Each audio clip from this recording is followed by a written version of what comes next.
been completely blanked out by the American media. Do I really need to tell you which one, viewer?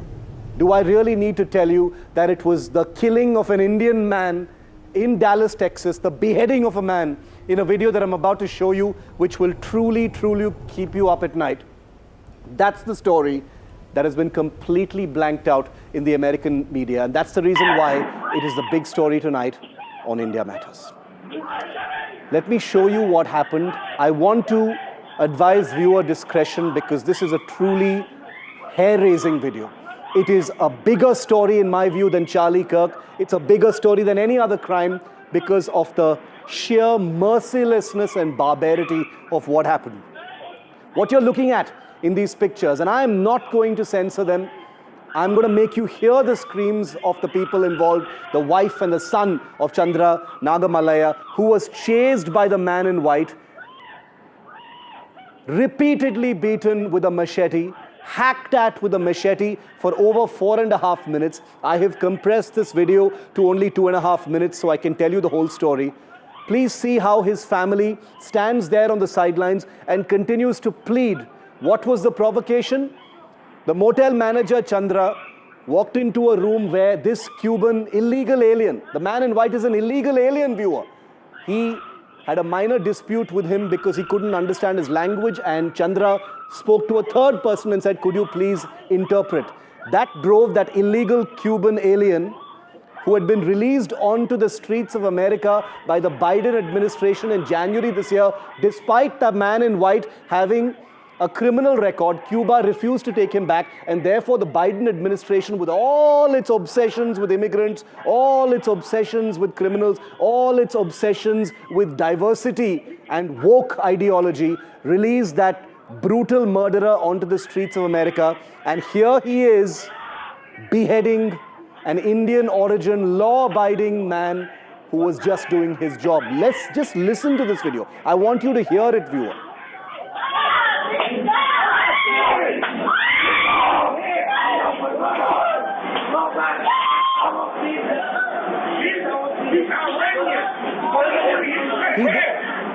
He didn't stop. He continued to hack. He continued to hack because he was a murderer and a criminal. He took Chandra Nagamalaya's head and he kicked it like a football onto the road right outside the motel there. You see him walking remorselessly. Normally, he just picks up the head there. You can look at the pictures, viewer. I am not even hiding this. He picks up the head and simply walks away. And then he just takes the head and walks towards the side of the motel and dumps it in a trash can. This is everyday America. Things are going on as normal. People standing there, trucks driving into the motel, and this illegal alien, this Cuban illegal alien who was put onto the streets of America by the Biden administration in January this year, despite having a criminal record, has beheaded a law-abiding Indian citizen. And that's the reason why American media has completely blanked this story out. 3 crimes, the United Crimes of America, the American media has blanked it out, and that's the reason why I'm showing it to you. You want to know what America really is in 2025, viewer? Forget the speeches, forget the lectures and politics. Just look at these 3 crimes from just the last 1 week that I want to highlight repeatedly for you tonight. First, like I showed you, a young Ukrainian refugee, 23-year-old Irina Zarutska, fled a war to build a life in the United States. She gets on a commuter train in Charlotte, headphones in, just living her life like so many others. A serial convict stabs her to death for no reason at all. Second, Charlie Kirk, a controversial right-wing nationalist and activist. He's addressing students at a campus event when he's killed by a sniper's bullet from a rooftop, shot dead while exercising free speech that America claims to prize so highly. And his alleged killer, Tyler Robinson, has just been apprehended.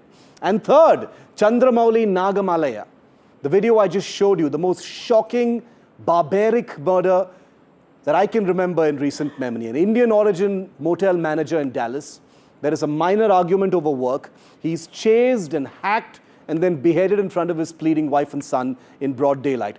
These 3 incidents tell you everything you need to know about America today, in my view. They show you how urban America has become one of the most dangerous places on the planet. Something as simple as riding a train speaking to students or doing your job can end in a horrifying death. And this is not rare anymore. Violence of this sort is normalized in the United States. Its criminal justice system is shattered. Its relationship with guns and firearms is a bad joke. As the end of August this year, there have been over 300 mass shootings across the country. More than 300 people are dead and well over 1,000 wounded in these incidents. This is not an outlier. This is the rhythm of everyday life in America. But here's the most disturbing part. Of these three crimes that I've just highlighted for you today, guess which one has been completely ignored by the American media? The beheading of Indian origin, law-abiding motel manager Chandra. The most barbaric of the three by far. A man decapitated in front of his family over something that should never have escalated beyond words. Total silence. If the victim had been white, it would have been the top headline everywhere.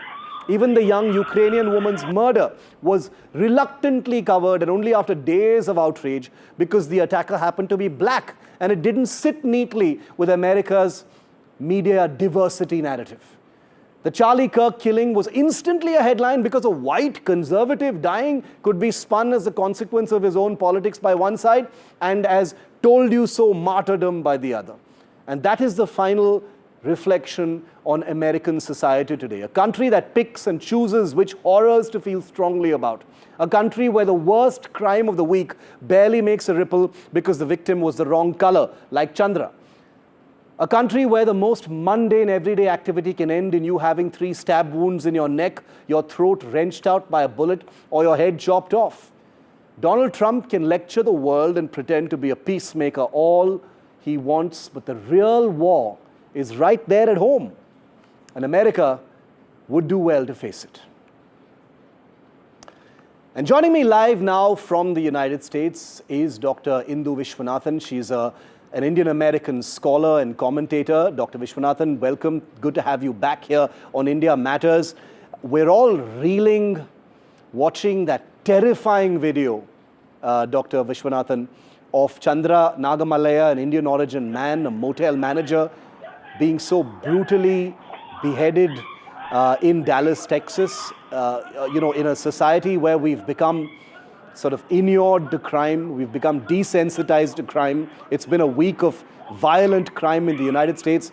This story in some ways stands out to me, and yet it has been almost completely blanked out, in the American media, in the American press, in the American mind space. Why do you think that is, ma'am? Thank you for having me back on.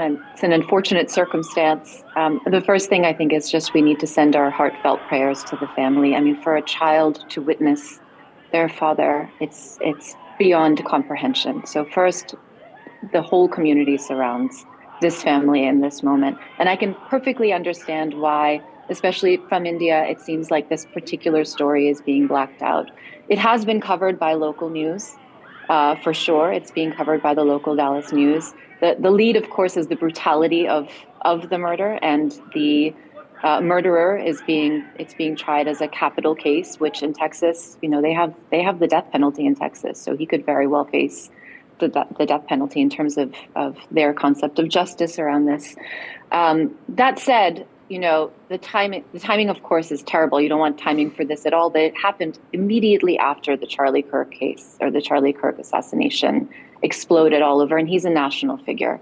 So it makes sense that that's covered by the national news and the mainstream press, and there was simply no oxygen, I think. In terms of Irina's case, I think from India, the perception was that it was covered by the mainstream press, but there was actually no coverage by the New York Times or Washington Post in standalone articles, precisely for the reasons that you describe, right? Yeah. The culture wars determine press coverage. And in fact, there was a lot of criticism about why her case was not covered. So while I agree with you, yes, the Charlie Kirk case took front page, and there was commentary about it from, public servants and politicians across the aisle for the reasons that you aptly described. Yes. I wouldn't say that Chandra's case is uniquely silenced, but all of the media bias you're suggesting does exist. As an American, it has been a very, very difficult week. It's been a very painful, very difficult week. And at the same time, I don't think that I can maybe I'm choosing not to believe that it's dangerous to walk around the streets of New York I or can, of the United States. I can very much empathize with you, Dr. Vishwanathan, and how you feel as an American today. And you're right. From an Indian perspective, I don't wish to be overly parochial and say this was an Indian and that's why we feel this way. This could have been anything else, but it's just difficult not to feel that if Chandra Nagamallaya was, maybe a white American, this would have been the biggest possible story, especially since the perpetrator of the crime is a Cuban illegal immigrant who was actually let loose despite being incarcerated. He was to be deported. Cuba said no, and therefore the Biden administration, according to American local press reports, the very few press reports say he was just put back onto the streets, which makes this much larger than a small localized kind of crime. There are all these political layers to it as well. Would you agree that I absolutely agree with that. We're not wrong in feeling aggrieved about the hypocrisy here? Absolutely, there is absolutely nothing wrong in what I'm just sort of trying to explain maybe why it's happened, but I think everyone is absolutely justified in feeling aggrieved. This was a member of our community, and it hits us as a community 100%. And the fact that his accent came up, it's currently being investigated as or he's being charged as a capital crime, which is a higher level of crime than a hate crime. We don't know that it was a hate crime, and there needs to be a high degree of evidence. And the fact that his accent and his language was a part of it might lead to that. But he's already being tried for a much higher crime than a hate crime. But yeah, I can completely understand, especially for those Indians who have accents, how this would trigger tremendous fear about what might happen, especially in the context of what you're describing. I've also seen on social media calls for this person to be extradited to India because this was an Indian origin. I don't know if he was a citizen or a visa holder. I'm not sure. Yeah. I can see the justification for something like that. I completely appreciate everything that you're saying. I just think we need to give it a little time and see if it does get picked up. Yeah. Because in order for these cases, for someone who is not a public figure, for the case to get picked up by the mainstream press, it has to sort of attach itself to popular political discourse. That's how these stories hit the mainstream press. So I think the very thread that you're calling on, the fact that this relates to immigration, ICE, all of these things, it may very well pick up. Absolutely. We just have to give it a little bit of time because it was on the heels of the Charlie Kirk assassination. Dr. Vishwanathan, final question. Since we are talking about a person who happened to be a member of the Indian community, and I'll be the first to admit that this is a bigger story for us here in India because the person was Indian, but I can assure all of our viewers that this still would have been a story, even if it wasn't, because like you said, the absolute barbaric nature of the crime makes it stand out. Even in a week that has been so violent. But the Indian community, and I have some data that I've put out here of how important the Indian community and Indian origin population is in the United States. 5.1 million people, that's about 1.5% of the US population. Mostly law-abiding. The mean income is twice the national average, much higher educated than the US national average. It's almost 3 times, in fact, when it comes to that kind of thing. 6% of US income, that's about $195 billion, $460 billion of spending annually by the Indian community there. So I've just picked out all of these details because it's been a couple of months of tensions between India and the United States. Indians have felt a great deal of antipathy. Even Charlie Kirk, before his very tragic assassination, was in attack mode against India on the issue of visas and things like that. So Indians, I have to tell you, Dr. Vishwanathan, have been wondering why there isn't greater resonance to crimes of this kind or Indian interests in the United States. Do you have a view on that? Yeah, I think so. And it's interesting that you bring up these statistics or this profile of the Indian American, because what garners empathy in the United States is our communities that are struggling, right? The ways in which Irina has been characterized is her refugee status and the fact that she was a refugee. And so it's harder to gain empathy in the public view when as a community, you're seen as doing well. It's a different way in which communities are viewed, I think, in India versus the United States. Being law-abiding doesn't garner sympathy or empathy in the United States. It's not seen as a reason to have empathy. Whereas I think in India, perhaps there might be a different perspective on that. So pushing out these statistics about education or income or lack of criminality doesn't garner more empathy. If you pointed towards people perhaps entering with less money, that sort of thing, with less privilege, that's what would actually garner empathy in the United States. Dr. Indu Vishwanathan, always a pleasure. Thank you again for your time. I, again, wish it were in better circumstances, but thank you nevertheless, and see you again on the show soon. Thank you. Thank you so much. And staying with India-US relations, remember how Trump, despite the friendly words with Prime Minister Modi, has still imposed 50% tariffs on India. Those haven't gone anywhere. Well, here's the twist in the tale. What if I told you that those tariffs have backfired in some ways on the American economy, whether it comes to jobs, whether it comes to prices, whether it comes to inflation? I'm going to show you some American data to show you that the backsplash of American tariffs on other countries, including India, well, the American people are paying for it.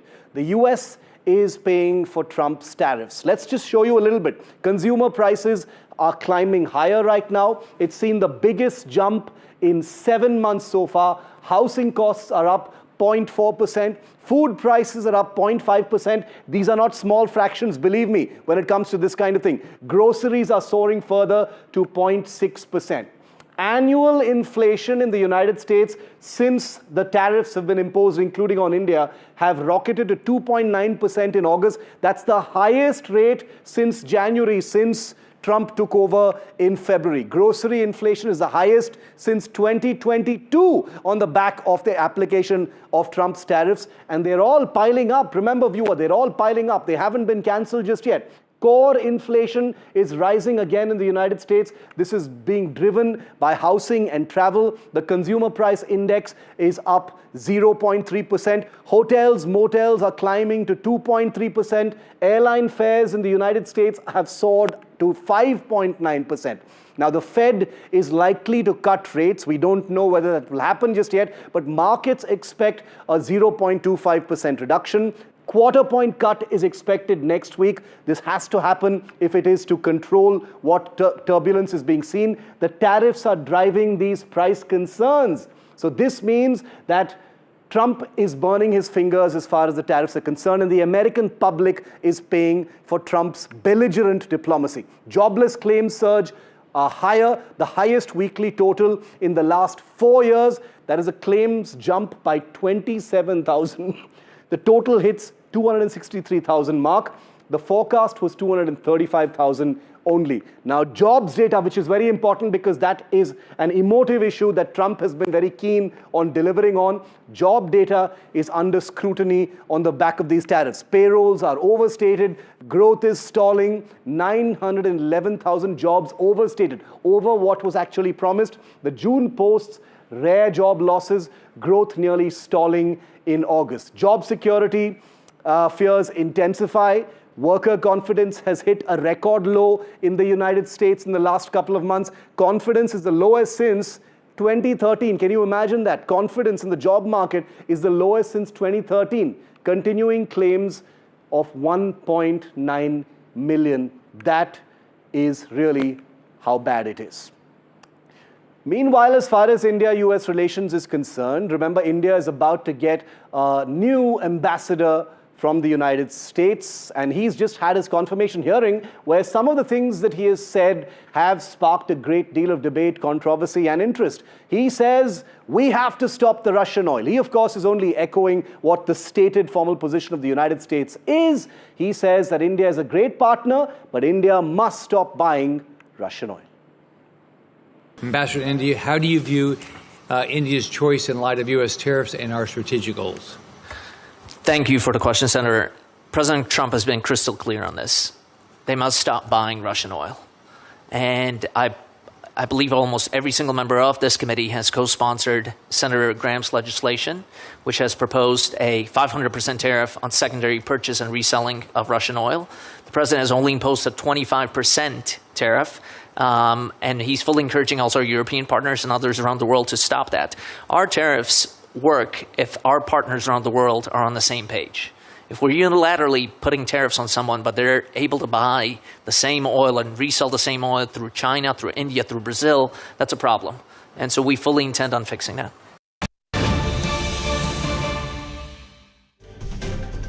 And here's the very ironic breaking news just days after the Modi-Trump rapprochement, the friendly words, the threats continuing to come from the United States on Russian oil. India has actually increased its imports of Russian oil amidst the US standoff over Russian oil. India's August oil imports from Russia stand at 3.4 billion. That's up from 3.1 billion in July to $3.4 billion worth of Russian oil in August. The Indian oil imports almost equal China right now. Well, oil's well with India-Russia trade amidst the US tirade. India has increased the amount of Russian oil despite the continuous attacks coming in from the United States. What is this going to lead to? Gauri Dwivedi, executive editor, is with me live. Gauri, what do these numbers look like now on India-Russia oil trade? What are you making of this? This is a big move by India.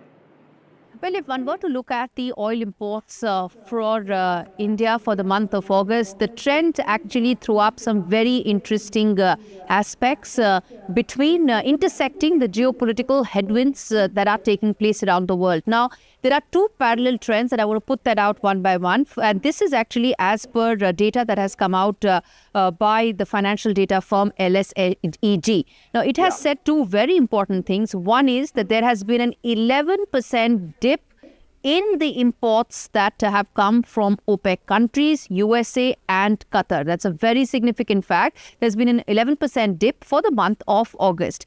Parallelly, there has actually been an increase as far as Russian oil is concerned for the month of August. Now, overall, if you see the total amount of oil imports, there's been a minor blip. A lot of it has to do with the fact that we didn't import that much from OPEC, USA and Qatar. The minor blip was from 19,500 kilotons in July. It fell down to about 19,170 kilotons. There's been a bit of a blip there. But the larger point is there has been an increase in Russian crude imports, about 11% in the same period. Now, in terms of numbers, what does it mean? Well, for the month of July, 32.4% of our overall imports came from Russia, and that increased significantly for the month of August. And that's the single biggest thing one needs to keep in mind.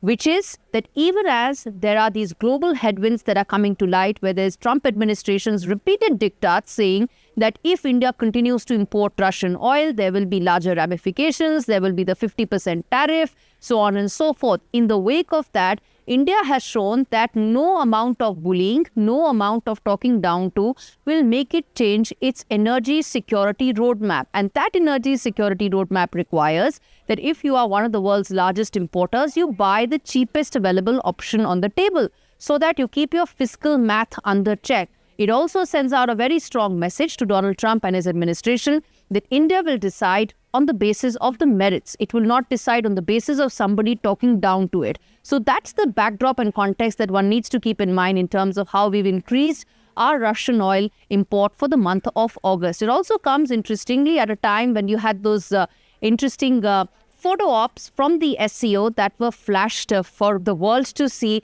how India is recalibrating its options.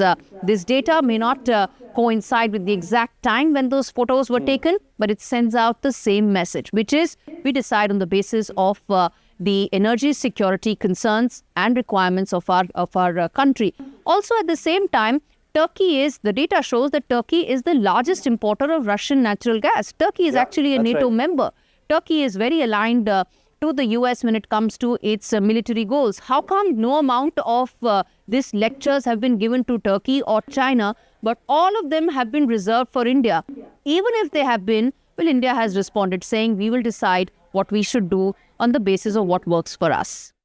Well, we'll have to see how the US responds to this. This is incredible. After 2 months of very aggressive political barbs from the United States, from Trump, from Navarro, from others, and even a man who's coming in as the US's latest ambassador to India about Russian oil, India has actually increased its importing of Russian oil to a very high level, almost matching China. We'll see how the United States reacts. Gauri, thanks very much for that comprehensive update on that. Remember, from the United States to our neighbor Nepal, which is about to get a brand new interim prime minister in the form of Sushila Karki. The swearing in and oath-taking of Sushila Karki takes place in a very short while from now. It's a move that will maybe redefine Nepal's political course. Her cabinet is expected to recommend the dissolution of not just the federal parliament in Kathmandu, but all 7 provincial assemblies as well. And this comes after 2.5 days of an enormous amount of historic violence on the streets of Nepal, largely conducted by Gen Z protesters, but also infiltrated by mobs and murderers who have been looting houses and destroying national property in Nepal. A moment of reckoning, a reset of the political order. Nepal stands at the cusp of a brand new beginning, and that's why before that big oath-taking, Shouting at the Mountains is our big NDTV focus documentary on Nepal. Don't miss this.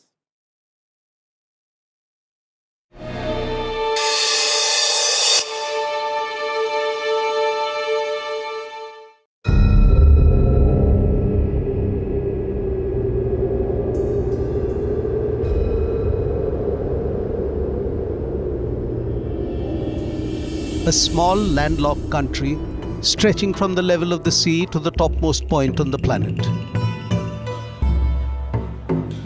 Yet desperate to find balance between its history of political transformations and its potential for stable economic deliverance.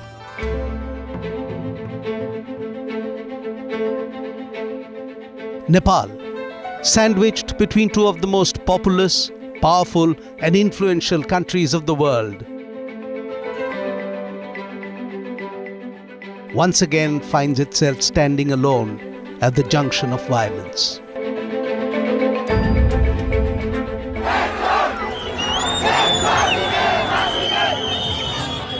Nepal waits at the crossroads as another generation takes matters into their own hand, as another revolution spreads, as another round of confusion rocks this Himalayan nation.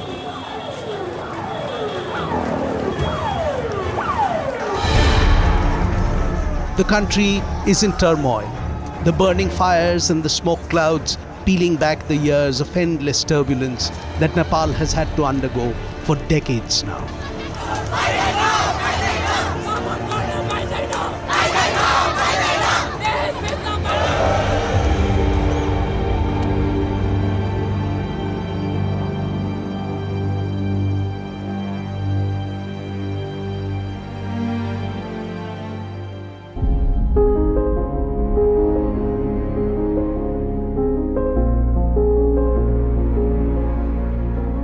In April 2006, Nepal's King Gyanendra issued a proclamation that restored parliament to the then Himalayan kingdom. The reconvened House of Representatives swiftly moved to assert that the sovereign will of the people was paramount. The monarchy was fast-tracked towards the dustbin of history. Nepal's parliament stripped the powers of the king, renamed the government and the army, and released political prisoners. These were actions that reflected the mood of popular democratic aspirations sweeping through the country. A mood that was to stretch into the future.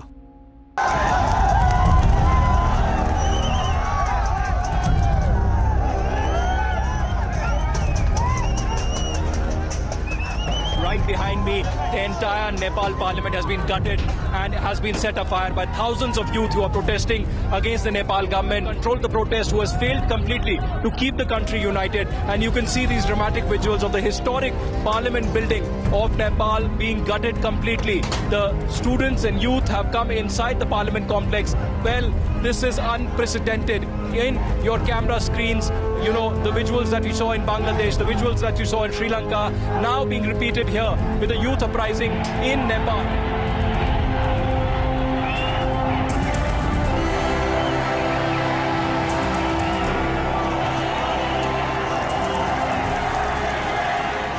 thick black smoke billowing into the sky.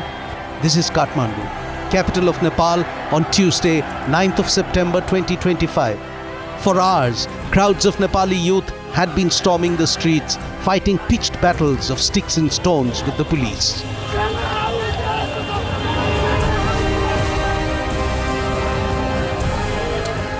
As the day progressed and anger mounted on the streets, the police began to withdraw. Soon, smoke began to rise from the Singha Darbar Palace, the complex that houses government and parliament buildings.